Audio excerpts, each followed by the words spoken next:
కృపాధరణ సన్నిధి యేసయ్యా నా పెన్నిధి, కృప వెంబడి కృపను ఇచ్చే ఆయనే నా ప్రతినిధి.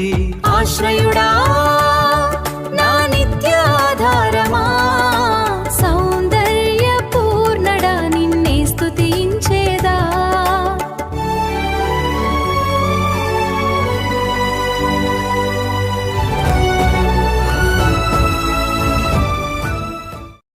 మొదటి కొరింథీ పత్రిక 10వ అధ్యాయం 31వ వచనం. కాబట్టి మీరు భోజనము చేసినను పానము చేసినను మీరేమి చేసినను సమస్తమును ఆమేన్. దేవునికి స్తుతి కలుగునుగాక. హల్లెలూయా. చిన్న ప్రార్థన అండి. కృపా సత్య సంపూర్ణమైన యేసయ్యా మీకు వందనాలు స్తోత్రాలు చెల్లిస్తామైనా. నేను ఇంతవరకు నా ప్రభు ఆరంభం నుంచి ఇంతవరకు మీరు తోడు నడిపించిన విధానాన్ని బట్టి మీకు స్తోత్రాలు. యేసుక్రీస్తు వారి అతి పరిశుద్ధ నామములో వేడుకుంటున్నాను మా పరమ తండ్రి. ఆమేన్. హల్లెలూయా.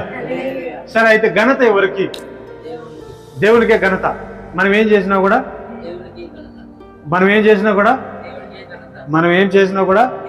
ఆమేన్. హల్లెలూయా. ఆయనకే మహిమ, ఆయనకే ఘనత, ఆయనకే స్తుతి కదా. ఏమి చేసినా కూడా, పానము చేసినా అక్కడ, అందుకే పర్టికులర్ గా చెప్తా ఉన్నారు అపోస్తలుడైన పౌలు గారు. ఏం చెప్తున్నారు తెలుసా? ఘనత మనుషులను బట్టి రాకూడదు, ఘనత మనిషిని బట్టి రాకూడదు, ఘనత మనిషిని చూసి రాకూడదు, ఘనత ఇంకొకరి దగ్గర నుంచి మనం పొందుకోకూడదు. ఘనత ఎట్లుంటుంది తెలుసా? ఆత్మీయ స్థితిలో మనం ఎదుగుతున్న అంచెలంచెలు ఎదుగుతున్న కొలది ఆ ఘనత అనేది వెనక నుంచి వస్తుంటది. ఇది అక్కడ చెప్తున్నారు. ఇక్కడ ఏంటంటే ఆయన మహిమార్థమై మనం చేసినట్లయితే ఏదైనా కానీ ఆయన మహిమ నిమిత్తం ఆయన ఘనత కొరకు మనం చేసినట్లయితే అప్పుడు మనము ఏమవుతాం కదా, ఘనత పొందుతాం, హెచ్చింపబడతాం. యేసుక్రీస్తు వారు అనేక సందర్భాల్లో నా తండ్రి చిత్తమైతే కదా, నా తండ్రి అనేక నివాసములు కలవు. ఎందుకు చెప్పారు? నా ఇంట్లో అనేక నివాసాలు ఉన్నాయి, రండి అనొచ్చు కదా అనేది. నా తండ్రి అంటే తండ్రిని గణపరుస్తున్నారు. అక్కడ ఏం చేస్తున్నారు? గణపరుస్తున్నారు, మహింపరుస్తున్నారు. ఈరోజు ఎజ్రా అనే నేనే, నాకే ఇంత కదా, నేనే స్థాపించింది, నాదే, నాకు తప్ప అవుతుంది అనుకుంటాం. అవునా కదా? ఎగ్జాంపుల్ మనం అనుకుంటామో లేదో మీ అందరికి తెలుసు. అది మనకు పక్కన పెట్టండి. నేనేమంటున్నానంటే నేను స్థాపించినాను, నేను చేశాను. ఇప్పుడు నా మాట మీరు అందరూ మనం పరస్పరం ఉన్నాం, అది అట్లే ఉంటుంది, అది కొనసాగుతుంది. చెప్పేది ఏంటంటే నా మాట ఏంది, నేను చెప్పిందే నా అని అనుకుంటే అది ఘనత ఎవరికి వస్తుంది? అక్కడ నాకు రాదు, నాకెందుకు వస్తుంది? నా మాట వినాలని నేను నిలబడితే నాకు ఘనత ఎందుకు వస్తుంది? పరస్పరంగా దేవుని దగ్గర నేను అడిగి పొందుకున్న తర్వాత ఆలోచనలు మీ ముందు పెట్టిన తర్వాత ఆ ఆలోచనకి ఇంకో ఆలోచన తోడైతే అప్పుడు దేవుని స్థిరపరచబడుతుంది. హల్లెలూయా. ఎవరు స్థిరపరచబడుతుంది? దేవుని స్థిరపరచబడుతుంది. మనం ఎన్ని మాట్లాడుకున్నా, మన సంఘం గురించి కానీ ఇంకోటి కానీ మనం ఎన్ని మాట్లాడుకున్నా ఎవరిది స్థిరపరచబడుతుంది? చివరికి నేను ఉన్నాను కదా, నేను పెద్దగా నేను అనుకోవచ్చు, లేకపోతే రవి అనుకోవచ్చు, లేకపోతే నేను కూడా ఉన్నాను కదా, నా మాట అనుకోవచ్చు. మాట చెప్తున్నా, ఇంటేం తప్పేమి వినొచ్చు. దేవుని దగ్గర అడుగుదాం, దేవుని దగ్గర పొందుకుందాం. హల్లెలూయా. ఎందుకంటే మానవుని యొక్క ఆలోచన మీద ఏది కూడా నడవదు, జరగదు, ఇంకోటి స్థిరంగా నిలబడదు. గుర్తుపెట్టుకోండి. ఎప్పుడైనా మానవుని ఆలోచన ప్రకారంగా చేస్తాం. అప్పుడు మనం ఏం చేయాలి? ఆయన దగ్గర అడుగుతున్నాం, ప్రభువా ఇలాంటి ఆలోచన నాకు కలిగింది, ఇగో నేను ఇలాగా అనుకున్నాను, ఇలా చేద్దాం అనుకున్నాను, ఏం చేయాలి? సరే, ఎలాగ చేయాలి? దానికి నువ్వు సమకూర్చు అని అడిగినప్పుడు ఆయన మనకి ఏమిస్తారు? ఆలోచన ఇస్తారు. ఆ ఆలోచన మనం ఏం చేయాలి? ఇక్కడ దాన్ని స్థిరం చేయాలి. అంటే ముద్ర గుద్దేయాలి, ముద్ర పెట్టేయాలి. అప్పుడు ఏమవుతుందంటే అది ఆయన నుంచి వచ్చింది కాబట్టి అది ఏదైనా కానీ ప్రార్థన అవ్వచ్చు, ఇంకోటి అవ్వచ్చు, ఇంకోటి పాటలు అవ్వచ్చు, ఇంకోటి ఏదైనా అవ్వచ్చు. అది ఏమవుతుందంటే అలా కొనసాగుతుంది. దాంట్లో మనం అభివృద్ధి పొందుతాం. దేవునికి మహిమ కలుగును కాదు. హల్లెలూయా. అది మనం నేర్చుకోవాలి. మన సొంత విషయాల్లో ఎప్పుడు మన సొంత విషయాల్ని సంఘానికి అటాచ్ చేయకూడదు. సొంత విషయాలను ఏం చేయకూడదు అంటే, అందుకే ఇక్కడ ఏం రాయబడింది సార్, మీరేమి చేసినా కూడా ఆయన మహిమ ఇది. ఇప్పుడు మనం ఏం చేస్తున్నాం? ఒక పరిచర్య స్టార్ట్ చేసాం. ఆ పరిచర్య ఎవరికి మహిమ రావాలి? ఆమేన్, హల్లెలూయా. అది మనం నేర్చుకోవాలి. ఈరోజు టాపిక్ అది. ఈ ఈ ఈ ఈ మాట ఆయన భోజనాల గురించి చెప్తా ఉన్నాడు. ఎందుకంటే 10వ అధ్యాయం మొత్తం మనం చదివినట్లయితే భోజనముల గురించి చెప్తా ఉన్నాడు. ఎవరైనా నీకు విగ్రహారాధనకు సంబంధించినదో లేకపోతే విగ్రహార్పితమైనదో ఇట్లాంటివి ఇచ్చినప్పుడు నువ్వు ఎలా తినాలా తినకూడదు అనేటువంటి విషయాన్ని గురించి చెప్తూ అక్కడ అంటారు కృతజ్ఞతాస్తుతులు చెల్లిస్తూను తినొచ్చు అని చెప్పే విషయాన్ని చెప్తూ, కాబట్టి మీరు భోజనము చేసినను పానము చేసినను ఏమి చేసినను ఆయన నిమిత్తం ఆయన మహిమార్థమై చెయ్యని అంటున్నారు. ఇది దేవునికి స్తుతి కలుగును గాక. హల్లెలూయా. మనం నేర్చుకోవాల్సింది కూడా అదే, మనం అవలంబించుకోవాల్సింది కూడా అదే. ఎందుకంటే మనం మొక్కగా ఉన్నాం, విత్తనం వేయబడ్డాం, ఇంకా భూమిలో మన తోడు ఇంకొక 2-3 కుటుంబాలు వస్తే అప్పుడు చిగురు వస్తుంది. హల్లెలూయా. ఏమొస్తుంది? చిగురు వస్తుంది. ఏది? మొలకెత్తది.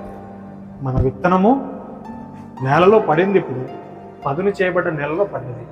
దాంట్లో ఏమవుతుందంటే అది మొలకెత్తాలంటే 2-3 కుటుంబాలు వచ్చి మొలకెత్తినట్టు. ఆ మొలకెత్తదాకా ఏం చేయాలి మనవాడ?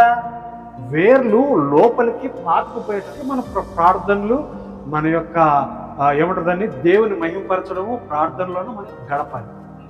హల్లెలూయా. అప్పుడు ఏమైతే తెలిసిన వాక్యములోన పాటల్లోన అదే రీతిగా ఇవన్నిటిలోన మనం బలము పొందినట్లయితే ఆ నేలలో నాటపడినటువంటి ఈ విత్తనము కృపాదరణ సన్నిధిలో ఉన్నటువంటి 2 కుటుంబాలు 2 కాస్త 4, 4 కాస్త 8, 8 కాస్త 16. దేవునికి హల్లెలూయా. దేవునికి మహిమ కలుగును గాక. ఆ 16 కాస్త 32, 32 కాస్త 64. హల్లెలూయా. ఇది మనము. కాబట్టి మనం ఇప్పుడు ఏం చేయబడ్డామంటే నాటబడ్డాం. మొలకెత్తడానికి మన వేర్లు ఎక్కడ పోతున్నాయి? భూమిలోకి పోతున్నాయి. అంటే భూమిలో పోతున్నాయి అంటే ఏం చేయాలి? గ్రౌండ్ వర్క్ చేయాలి. గ్రౌండ్ వర్క్ చేయాలంటే గ్రౌండ్ వర్క్లు ఏముంటాయి?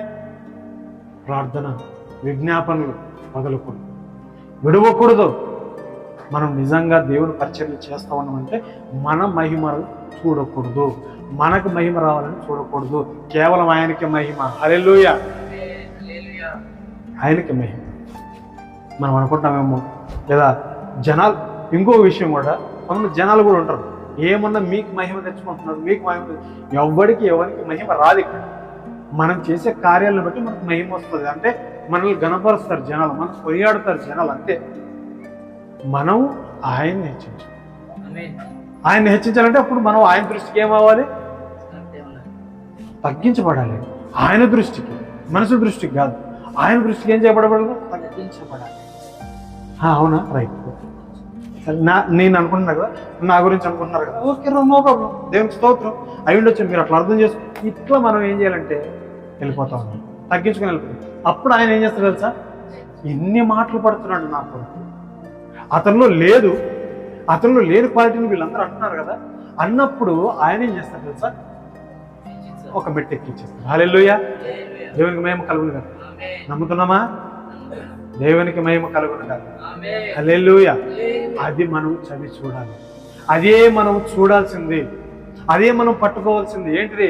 మన మహిమ కాదు, మన ఘనత కాదు. ఆటోమేటిక్గా ఆయన్ని ఘనపరిస్తే మన యొక్క మహిమ, మన ఘనత ఆయన ఉంచాల్సిన చోట్ల ఉంచుతాడు. దేవునికి మహిమ కలుగును కాదు. అదే చెప్తున్నారు, మనం ఏమి చేసినా కూడా ఆయన మహిమార్పమే చేద్దాం. దేవునికి స్తుతి కలుగును కాక. ఇంకో మాట చదువుతాం. అపోస్తలుడైన పౌలు గారు కొలస్సీయులకు రాస్తున్నటువంటి పత్రిక 3:17. మరియు మాట చేత గాని క్రియ చేత గాని మీరేమి చేసినను ప్రభు అయిన యేసు ద్వారా తండ్రి అయిన దేవునికి కృతజ్ఞతాస్తుతులు చెల్లించుచు సమస్తమును ఆమేన్.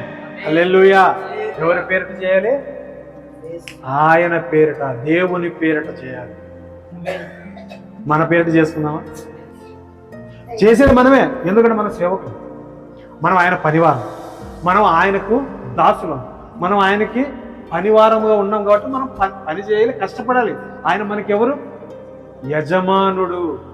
ఆయన మనకి యజమానుడు. ఆ యజమానుడి కింద మనం ఏం చేస్తున్నాం? పనివారము. పనివారకి ఏమైతే తెలుసా?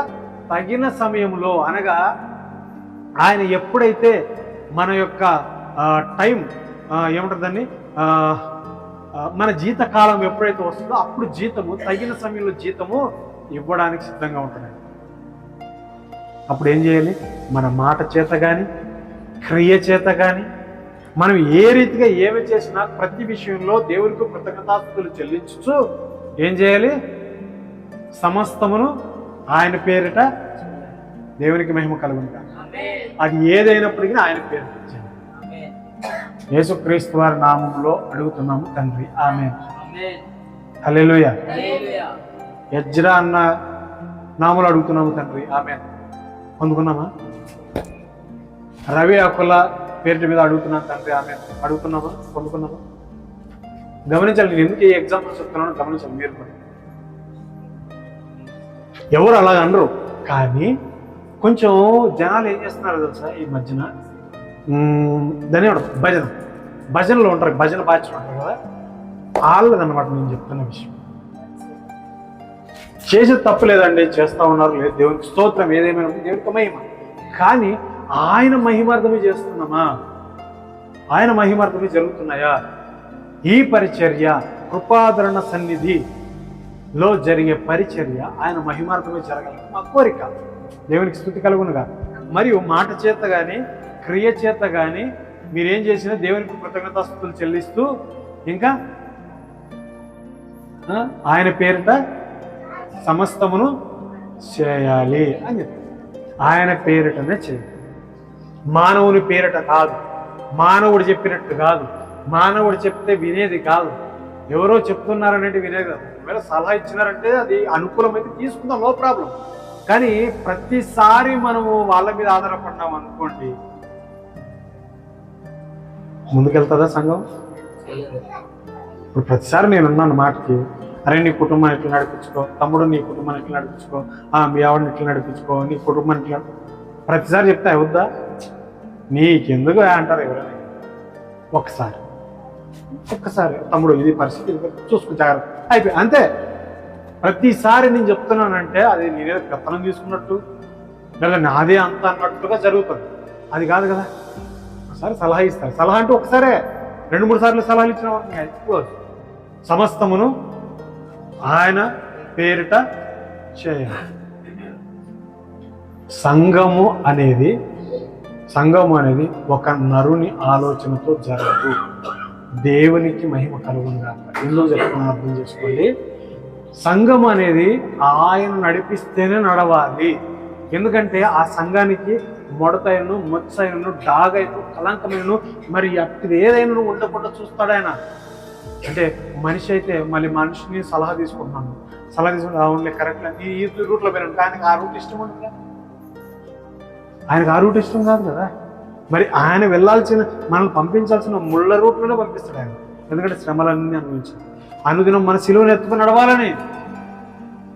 అందుకు మానవుని ఆలోచనతో వద్దు, సంఘాలు నడవద్దు. అందులో ఏమైతే తెలుసా? కలహాలు వచ్చేస్తాయి, విభేదాలు వస్తాయి. అందుకే ఇక్కడ మీరేమి చేసినా, అందుకు ఇవన్నీ హెచ్చరిస్తున్నాడు ఆయన. మీరేం చేసినా, బువ్వ తిన్నా, నీళ్ళు తాగినా, ఏం చేసినా ఎవరికి రావాలి మహిమ? హల్లెలూయా. దేవునికి స్తుతి కలుగునుగా. అందుకని కొలసి సంఘానికి కూడా మీరు ఏం చేసినా మాట చేత కానీ, మరి ఏమంట క్రియ చేత కానీ ఆయనకి మహిమ, దేవునికి స్తుతి కలుగునుగా. ఇంకోవచ్చు, మీరేమి చేసినను అది మనుషుల నిమిత్తము కాక ప్రభు నిమిత్తమని మనస్ఫూర్తిగా చేయడు. ఒక్క నిమిషం ఆగండి. ఏం చేయకూడదు, ఎట్లా చేయకూడదు? ఫస్ట్ నుంచి చదువు సార్. మీరేమి చేసినను అది మనుషుల నిమిత్తము కాక. ఒక్క నిమిషం ఆగండి. నాడు అనేక మంది మనుషుల నిమిత్తం చేస్తూ ఉంటారు.